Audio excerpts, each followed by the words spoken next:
Donc, les contrats à terme, et que je note, je pense que j'avais noté CAT la dernière fois. Et on va le faire pour les obligations et puis les indices boursiers. Alors, l'affaire avec les obligations, je ne vais pas être très long là-dessus parce que je pense qu'on en a fait en finance avancée. Si vous vous souvenez, les obligations, ce sont des titres de dette. On va parler des obligations du gouvernement canadien.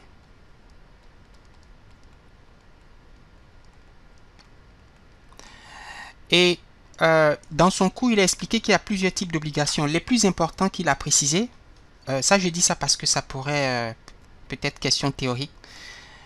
Les obligations CBG, LBG, je vous dis la différence entre ces gens-là, CGZ et puis LGF.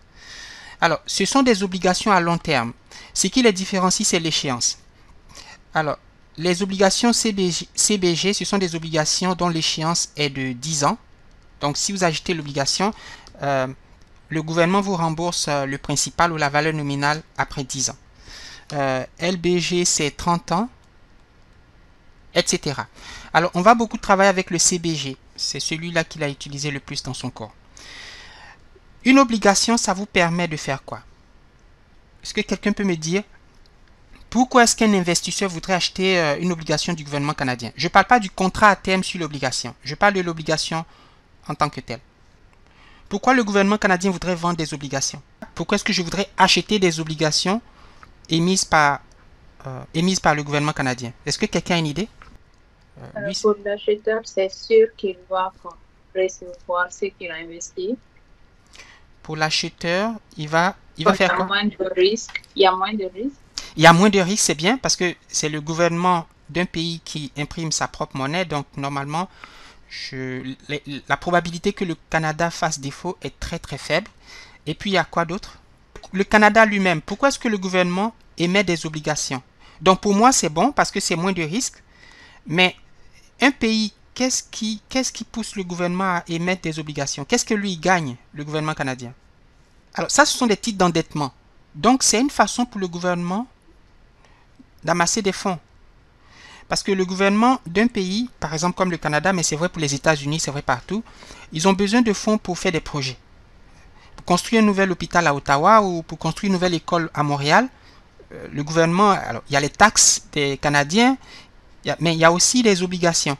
Donc, Mariam, quand tu achètes une obligation, le prix que tu payes, ça va dans la poche du gouvernement et le gouvernement, quand il collecte tout ça, ça lui permet d'ouvrir une caisse, un trésor pour pouvoir financer des affaires. Donc le gouvernement gagne parce qu'il a emprunté de l'argent qu'il va devoir rembourser plus tard avec des coupons, des intérêts. Et je vais vous rappeler la formule qui permet de calculer le prix de l'obligation. Le gouvernement gagne et puis l'acheteur gagne. L'acheteur gagne parce que il achète un titre qui est moins risqué. Obligation à long terme parce que l'échéance est supérieure à 1 an. Et voici les cas qu'il a présentés dans votre cours. Les contrats à terme, on a vu la dernière fois que ce sont un peu comme des assurances qu'on prend sur des actifs sous-jacents. Ici, l'actif sous-jacent, c'est l'obligation. La dernière fois, je pense qu'on avait parlé d'actions, on avait parlé de commodités. Par exemple, je peux prendre un contrat à terme sur le riz, sur le sucre, sur l'or, sur le pétrole. Et aujourd'hui, on parle de contrats à terme sur des titres émis par un gouvernement comme le Canada. Dans le cours de finance avancée, monsieur nous a expliqué que le prix d'une obligation dépend d'un certain nombre de paramètres. Par exemple, il y a le taux de coupon. Donc ça, c'est l'échéance. Disons n égale à 10 ans pour les CBG. Si vous achetez un CBG qui verse des coupons, supposez par exemple que le taux du coupon est de 5%, la valeur nominale d'une obligation CBG, c'est 100 000 $. Ouais, donc, ce n'est pas n'importe qui peut acheter ces obligations, c'est vraiment les gros investisseurs, les banques, etc. Si le taux de coupon est 5%, ça veut dire que le montant du coupon va être combien, à votre avis? Donc, je fais 5% fois 100 000. Je pense que ça fait... Est-ce que c'est 5 000 $ ou 500?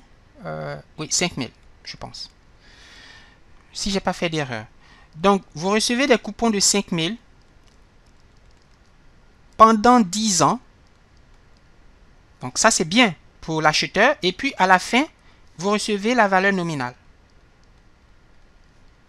Combien faut-il payer pour ce titre? Donc, ça fait beaucoup d'argent pour l'acheteur, mais le gouvernement, il a besoin de quelque chose. Il a besoin du prix que vous allez payer. Et la formule, c'est la suivante. C'est le montant du coupon, ici 5000, fois 1 moins 1 plus. Alors, il y a ce que le professeur a appelé en finance avancée le taux de rendement à échéance de l'obligation. Je vais l'appeler le taux de l'obligation, OB pour obligation. Ici, on a le taux du coupon. Et puis, exposant moins le nombre de périodes, ici, moins 10, sur le taux, plus la valeur nominale fois 1 plus le taux de rendement à échéance, exposant moins N. OK. Cette formule, elle est importante.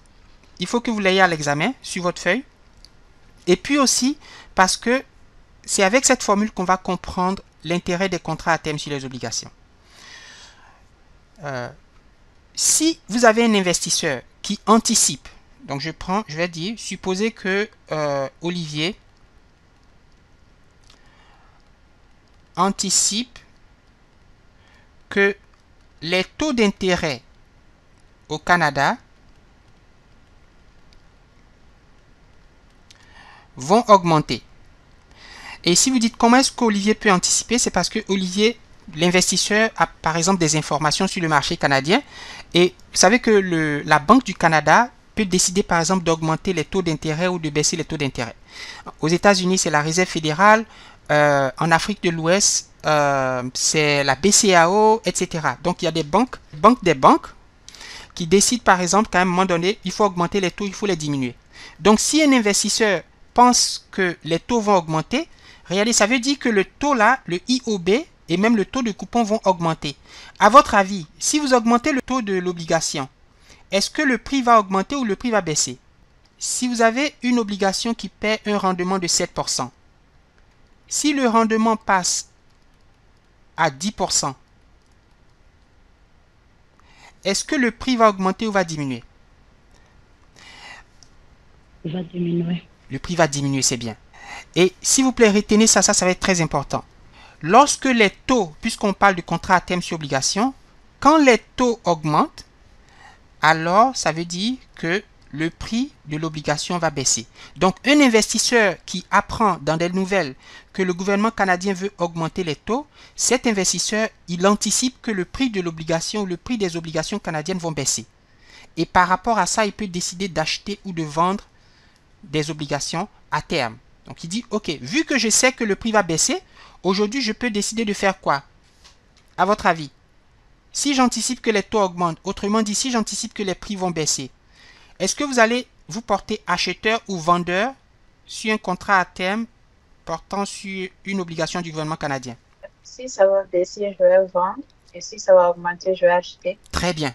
Si je sais aujourd'hui que j'ai appris une nouvelle, que les taux vont augmenter, donc les prix vont baisser, je vais vendre.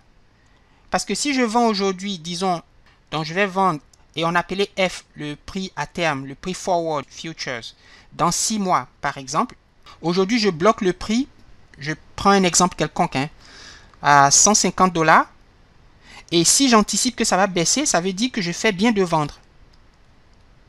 Puisque si ça baisse, j'ai vendu cher aujourd'hui, et quand ça va baisser, je n'aurai pas perdu parce que le marché est en train de vendre à un prix plus faible alors que moi je vends à $150 parce que c'est un contrat, donc l'acheteur et le vendeur sont tenus de respecter.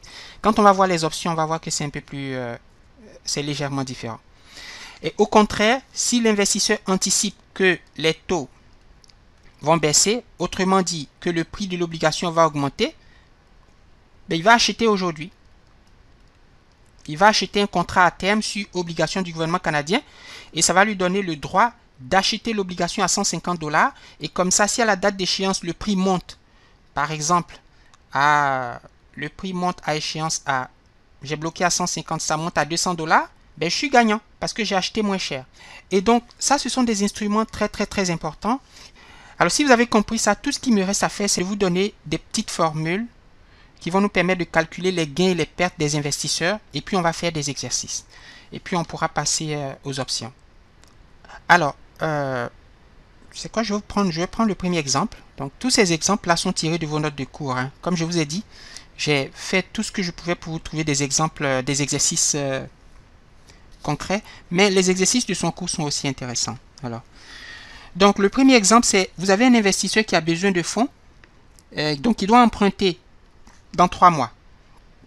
Un peu comme le gouvernement canadien a besoin de fonds, et donc il a besoin d'emprunter. Et au lieu que le gouvernement canadien emprunte aux États-Unis, ben, il émet des obligations. Et comme ça, les Canadiens peuvent acheter, ou pas seulement les Canadiens, les Américains, les Chinois, tout le monde peut acheter. Et ça fait de l'argent dans la poche du gouvernement. Il anticipe une hausse des taux d'intérêt. Et donc pour cela, il vend un contrat à terme sur obligation. Donc, je vais dire le gouvernement canadien, CAD pour canadien, comme la monnaie, vend un contrat à terme sur obligation, et je vais prendre les obligations à long terme, les CBG, CGB ou CBG, peu importe. Et le prix à terme, c'est 115 $, mais par obligation, par unité. Alors le 0, ça veut dire que c'est aujourd'hui qu'on a signé le contrat. Le 3, ça veut dire que le contrat à terme expire dans 3 mois. Donc c'est dans 3 mois que je vais faire la transaction. À ne pas confondre avec l'échéance de l'obligation. Les CBG sont des obligations à long terme de 10 ans. Mais le contrat, il a aussi une échéance. Ouais, donc c'est là que les choses se compliquent. On est en train de parler de contrat à terme sur des instruments financiers, mais l'instrument financier, le sous-jacent, il a une échéance, mais le contrat lui-même aussi a une échéance. Donc, si vous voulez savoir, ça veut dire qu'aujourd'hui, je signe un contrat avec Mariam. Et je dis à Mariam, dans 3 mois, moi, le gouvernement canadien, Mariam, je vais te vendre une obligation. À combien? Je vais te vendre cette obligation à 115 $ l'unité. Et là, tu vas dire, mais Olivier, qu'est-ce que tu fais avec les 10 ans? Ben, à partir de 3 mois, je vais compter 10 ans. Et c'est là que mon obligation va échoir, va expirer. Donc, dès que j'achète ou je vends l'obligation, après 10 ans, le gouvernement va me rembourser le principal, etc. Donc, l'échéance du contrat, c'est en général en mois. Et puis, l'échéance de l'obligation, c'est à long terme, c'est en année, 10 ans, 2 ans, 30 ans, etc. Et puis, dans la question, le professeur nous dit qu'il a liquidé sa position au bout de 3 mois.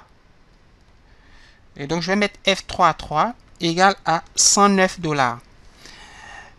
Il a liquidé sa position. Liquidation. Je vends un contrat à terme aujourd'hui.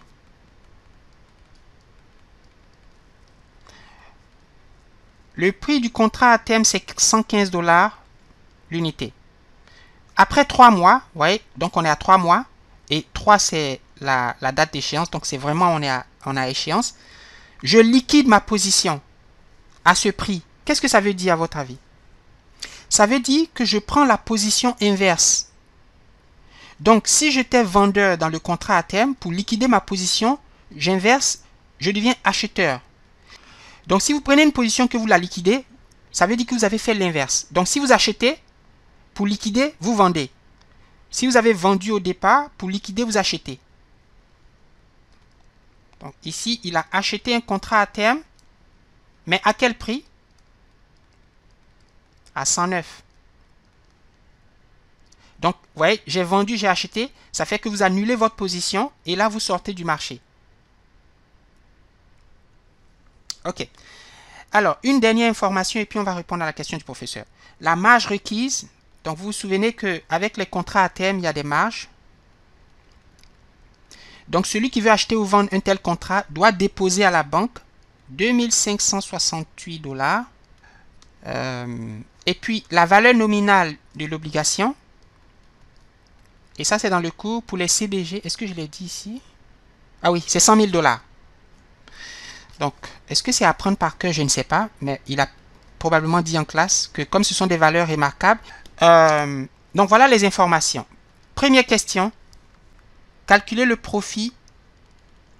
Et puis ensuite, calculer le rendement.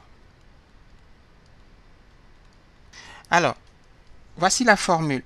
Vous faites le prix de vente moins le prix d'achat.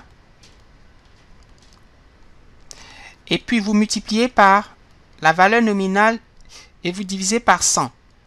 Alors, le 100, il dit que c'est... Vous voyez, parce que 100 000 $, c'est quand même beaucoup.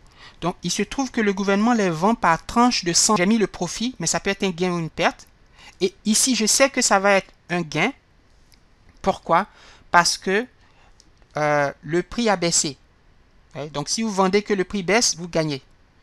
Mais si vous demandez de calculer le profit, ça peut être un gain ou une perte selon le résultat que vous avez trouvé avec cette formule. Si c'est une valeur positive, vous avez gagné. Si c'est négatif, vous avez perdu. Okay. Et puis, le rendement, la formule, c'est le profit ou le gain ou la perte que vous avez calculé ici,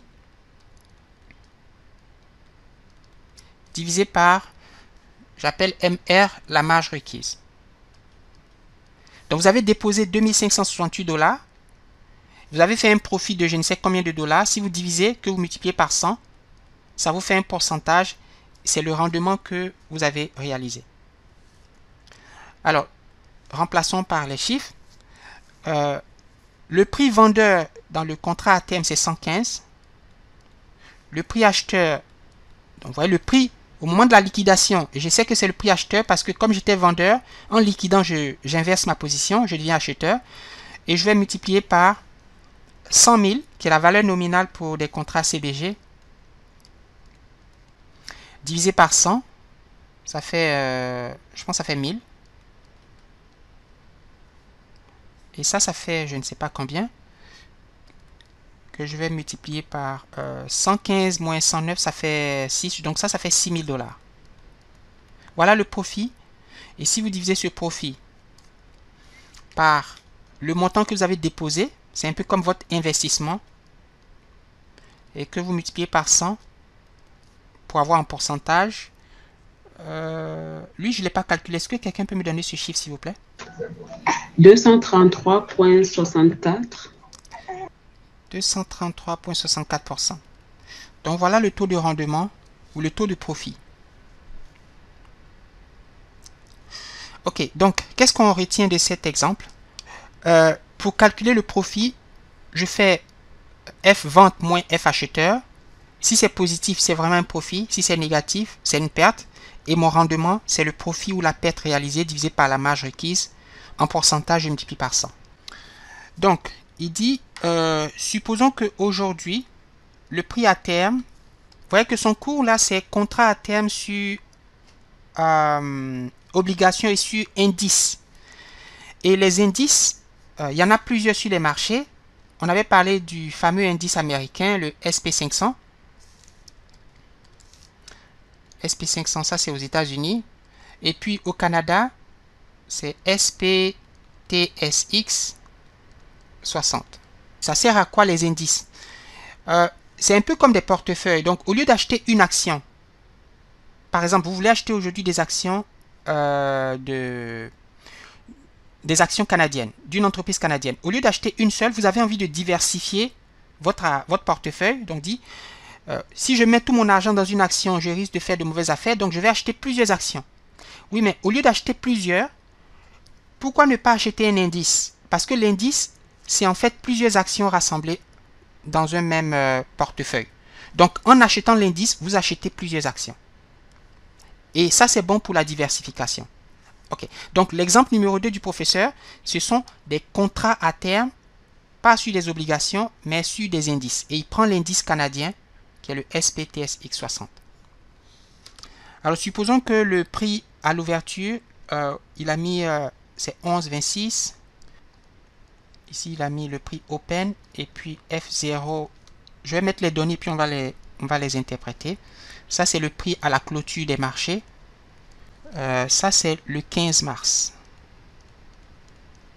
Le 17 mars, F, c'est 11,31. L'investisseur a acheté des contrats à terme sur cet indice. Et voici les données du marché. Ok. On nous dit aussi que la marge requise pour les contrats à terme sur cet indice, c'est 12 231 $.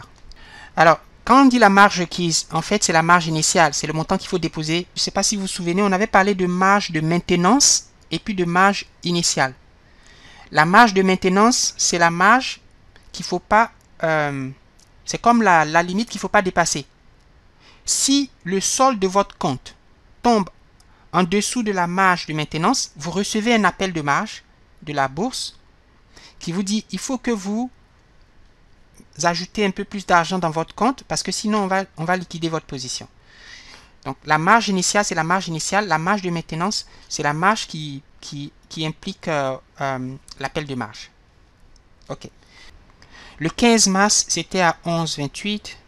Le 16, c'était à 11,21. Et puis le 17, c'est à 11,31. J'ai dit qu'il a acheté le contrat à terme. Donc vous devez demander, mais il a acheté à combien? Il a acheté au prix à l'ouverture, à F0. Alors, toutes ces informations vont être données dans la question, mais je vous les donne comme ça. Ok, voilà ce qu'on veut faire. On veut calculer le solde, le compte de marge de cet investisseur et puis déterminer s'il y a une date donnée, il y a un appel de marge ou non. Donc, il commence avec 11,26. Et puis, à la clôture, donc les marchés financiers ont ouvert à 11,26, il a acheté. À la clôture, c'est 11,28. Quelle est la variation? Est-ce qu'il a gagné ou il a perdu? Est-ce qu'il... Comment? Il a gagné. Pourquoi? Parce qu'à l'ouverture, c'était 11,26. Parce que quoi? Il y a une variation de 2. Mais est-ce que c'est un gain pour lui? Parce qu'il a acheté, hein? Il a acheté, il a perdu. Non, tu avais raison, il a gagné. Je t'ai tendu un piège. Mais tu avais raison. Maintenant, ma question, c'est pourquoi est-ce que tu as douté de ta réponse?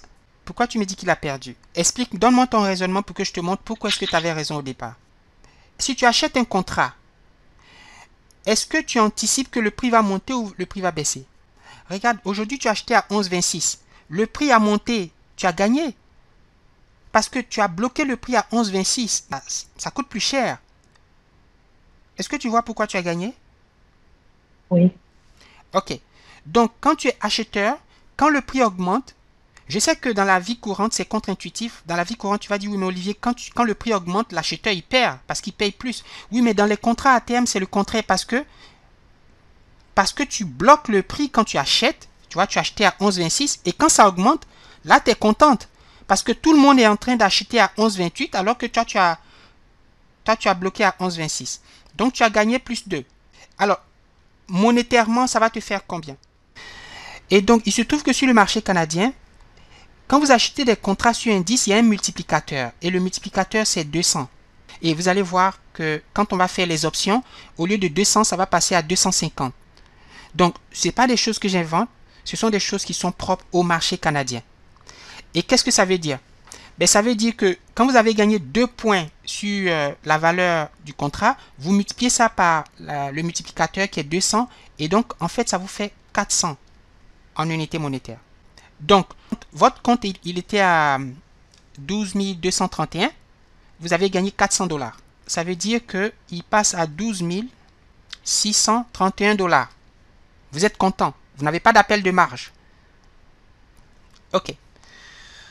Le 16 mars, vous étiez à 11,28. Le prix a baissé.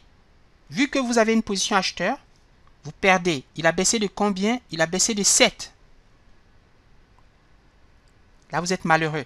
Mais le vendeur, celui qui vous a vendu, il est content. Lui, il a gagné. Alors, ici, le vendeur avait perdu 400 $, mais ici, le vendeur a gagné 7 fois. Donc, si vous faites 7 multiplié par 2, ça fait 14. Donc, ici, vous avez perdu 1400. Donc, je fais le solde actuel de mon compte moins 1400, 11 231 $. Comment peut-on savoir si on a un appel de marge si on n'a pas les informations sur la marge de maintenance? Vous avez raison, mais dans l'exercice, il n'a pas précisé. Donc, je pense qu'il vous le dira. Prenons un chiffre quelconque. Supposons que la marge de maintenance, je l'appelle MA, c'est par exemple 7000. Donc, dès que le solde de votre compte de marge est inférieur à 7000, vous devrez ajouter suffisamment d'argent pour retourner à la marge initiale. OK. Une journée plus tard, le 17 mars, vous passez à 11,31. Formidable. Donc là, vous avez gagné 10 points. Et donc 10 fois 2, ça fait 20, donc ça fait 2000. Et c'est un gain parce que vous êtes acheteur. Quel est votre profit? Ah oui, c'est la question qu'il a posée à la fin de tous ces calculs. Quel est le profit que tu réalises si c'est toi l'acheteur? Donc, tu as acheté à ce prix et puis le 17 mars, on est à ce prix. Donc, j'ai ajouté 2000 à celui-là et puis ça m'a donné ça. Non, justement, le 16 mars. Oh, le 16 mars? Oui. J'avais 12 631, n'est-ce pas? Là, c'est d'accord. Je pense que c'est 11 231 plus le gain. Attends. Tu avais 12 231. Tu ajoutes 400, ça te fait 12 631. Tu enlèves 1400. Ça te donne ça, n'est-ce pas? Oui, fais le calcul. Tu fais 12 631 moins 1400. Ok, maintenant, quel est le profit? Tu peux faire 13 231 parce que c'est le solde de ton compte. Moins, qu'est-ce que tu avais mis au départ? 12 231. Et ça te donne... c'est quoi, 1000 $? Tu as fait 1000 $ de profit. J'ai pensé que cet exercice était intéressant parce que c'était dans la continuité de ce qu'on avait fait la dernière fois avec les comptes de marge.